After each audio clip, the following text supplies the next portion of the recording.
რუსეთი ამერიკის შეერთებული შტატების სახელმწიფო დეპარტამენტის მოხსენებას გამოეხმაურა. მოსკოვი ვაშინგტონს არაკეთილსინდისიერ მეთოდებზე უარის თქმას თხოვს.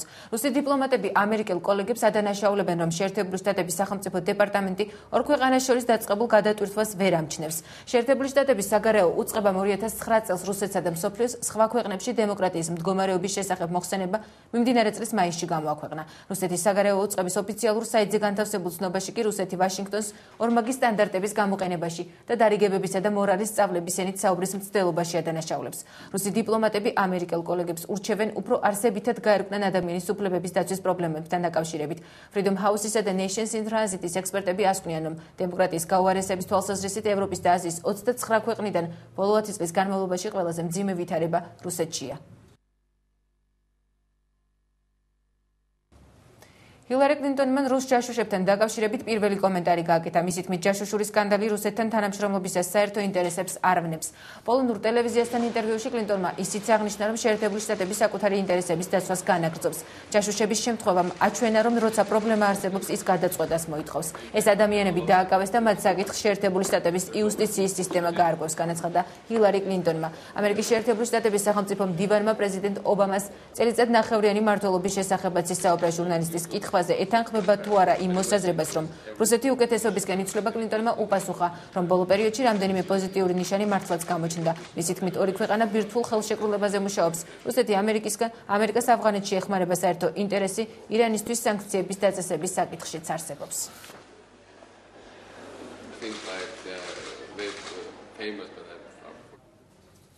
ბრიტანული მედიის მთავარი თემა ამერიკის შეერთებულ შტატებში რუსეთის სასარგებლო ჯაშუშობის გამო ერთ-ერთი დაკავებული ანა ჩეპმანია. ბრიტანული დაზვერვა დიდი ბრიტანეთის სამეფო ოჯახთან მის შესაძლო კავშირს იძიებს. რუსი ჯაშუშების მთავარი სამიზნე პრინცები უილიამი და ჰარი იყვნენ. გაირკვა, რომ ის ხშირად დადიოდა იმავე კლუბში, სადაც საღამოებს სამეფო ოჯახის წარმომადგენლები ატარებდნენ და ყველაფერს აკეთებდა იმისთვის, რომ მათი ყურადღება მიეპყრო. ბრიტანეთის სადაზვერვო სამსახურმა ჩეპმანის კონტაქტების შესახებ ინფორმაციის შეგროვება დაიწყო.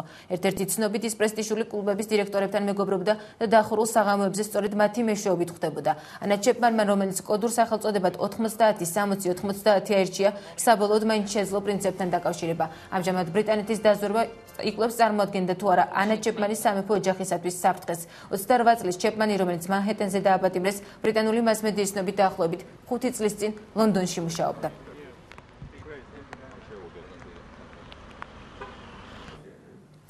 საქართველოში დიდი ბრიტანეთის პრემიერ-მინისტრი დევიდ კამერონი ჩამოვა. ქართული მხარის მიწვევა დიდმა ბრიტანეთმა უკვე მიიღო და თანხმობაც განაცხადა. ვიზიტის ზუსტ თარიღს საქართველოს საგარეო საქმეთა სამინისტროში ჯერ ვერ აკონკრეტებენ. ვიზიტის ფარგლებში დიდი ბრიტანეთის პრემიერ-მინისტრი ქვეყნის პრეზიდენტს მიხეილ სააკაშვილს, საგარეო საქმეთა მინისტრს და ხელისუფლების სხვა წარმომადგენლებს შეხვდება. კონსერვატიული პარტიის წარმომადგენელმა დევიდ კამერონმა გაერთიანებული სამეფოს პრემიერის პოსტი მიმდინარე წლის მაისში დაიკავა და ამით ქვეყანაში ლეიბორისტების 13 წლიანი მმართველობა დაასრულა. რუსთაველის გამზირზე საცხოვრებელ სახლში ხანძარი გაჩნდა. ცეცხლის ლოკალიზება სახანძრო ბრიგადამ დროულად შეძლო. შემთხვევის შედეგად არავინ დაშავებულა. ბინაში ცეცხლის გაჩენისას არავინ იყო. ყვამლი მეზობლებმა შენიშნეს. რუსთაველის 38,007 სახანძრო ბრიგადა გამოცხადდა. დამწვარია სახურავის 10 კვადრატული მეტრი.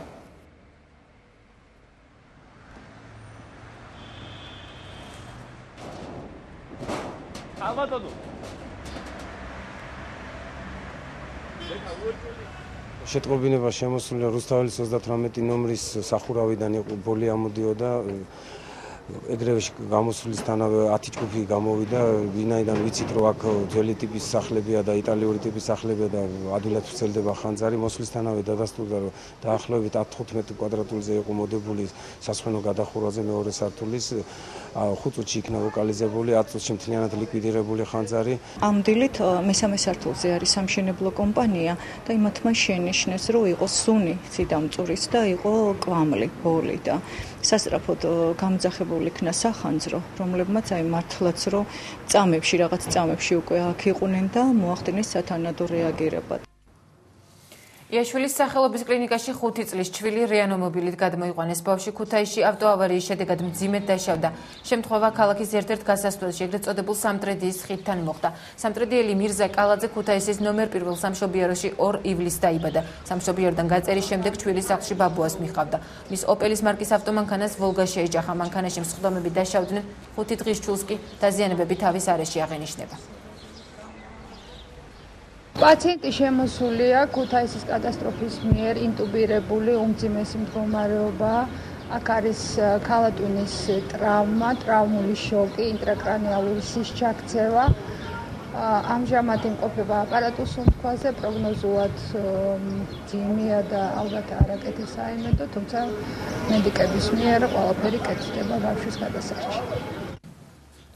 მანანა არჩვაძე გამსახურდია ორთაჭალის ციხის ადმინისტრაციაში შევიდა და ხელმძღვანელებს ის წერილი გადასცა, რომელიც სტრასბურგიდან მიიღო. მხარდამჭერებთან ერთად არჩვაძე გამსახურდია ორთაჭალის ციხესთან მთელი ღამის განმავლობაში იმყოფებოდა. ის ციხის ადმინისტრაციასთან შეხვედრას ითხოვდა, თუმცა ამ დრომდე მასთან შესახვედრად არავინ გადიოდა. მანანა არჩვაძე გამსახურდიას განცხადებით, ცოტნე გამსახურდიას ჯანმრთელობის მდგომარეობა უკიდურესად მძიმეა და ის დაუყოვნებლივ საჭიროებს ქალაქის საავადმყოფოში გადაყვანას.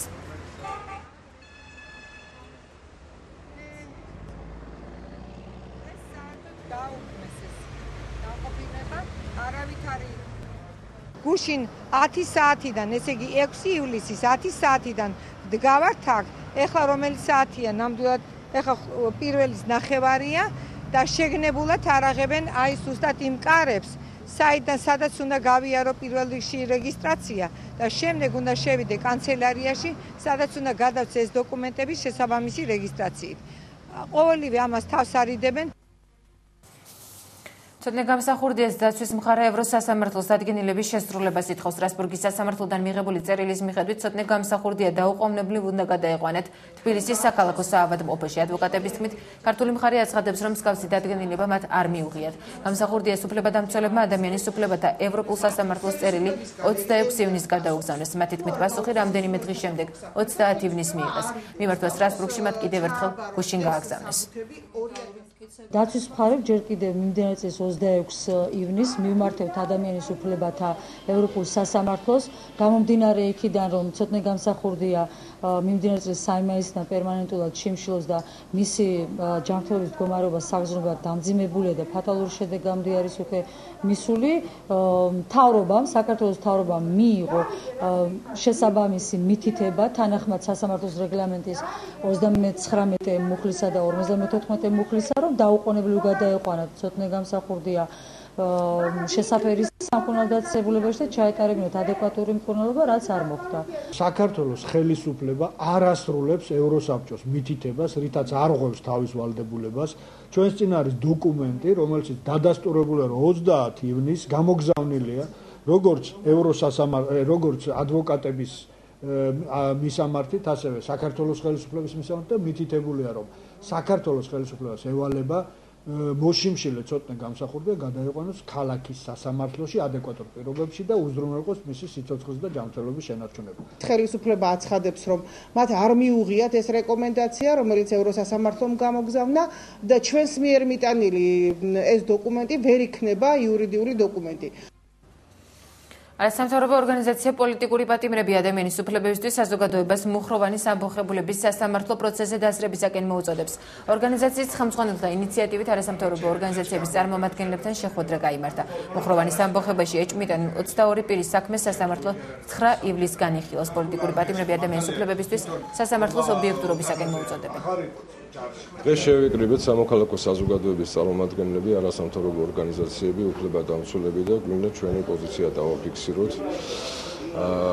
მუხროვანის ეგრეთ წოდებულ ამბოხში დადანაშაულებული პირთა მიმართ. ჩვენ ისინი მიგვაჩნია უდანაშაულები პიროვნებებად. თავის დროზე გასული წლის 5 მაისს ხელისუფლებამ დადგა ბინძურის სპექტაკლი. მოქმედი და ყოფილი სამხედრო პირები დადანაშაულა არ არსებულ ესე იგი ამბოხში. საქართველოში არსებობენ პოლიტპატიმრები და ბუნებრივია მათი არსებობა დღეს უკვე საერთაშორისო დონეზე ეჭვს არ იწვევს, მაგრამ რაც შეეხება კონკრეტულად ამ პროცესს, მუხროვანის პროცესს, აქ უკვე თვითონ მუხლი არის ისეთი, რომელიც დავას არ იწვევს, ოდესაც საუბარია ბუნტზე, სახელმწიფო გადატრიალებაზე, ეს თავისთავად გულისხმობს იმას, რომ ეს პროცესი არის პოლიტიკური პროცესი.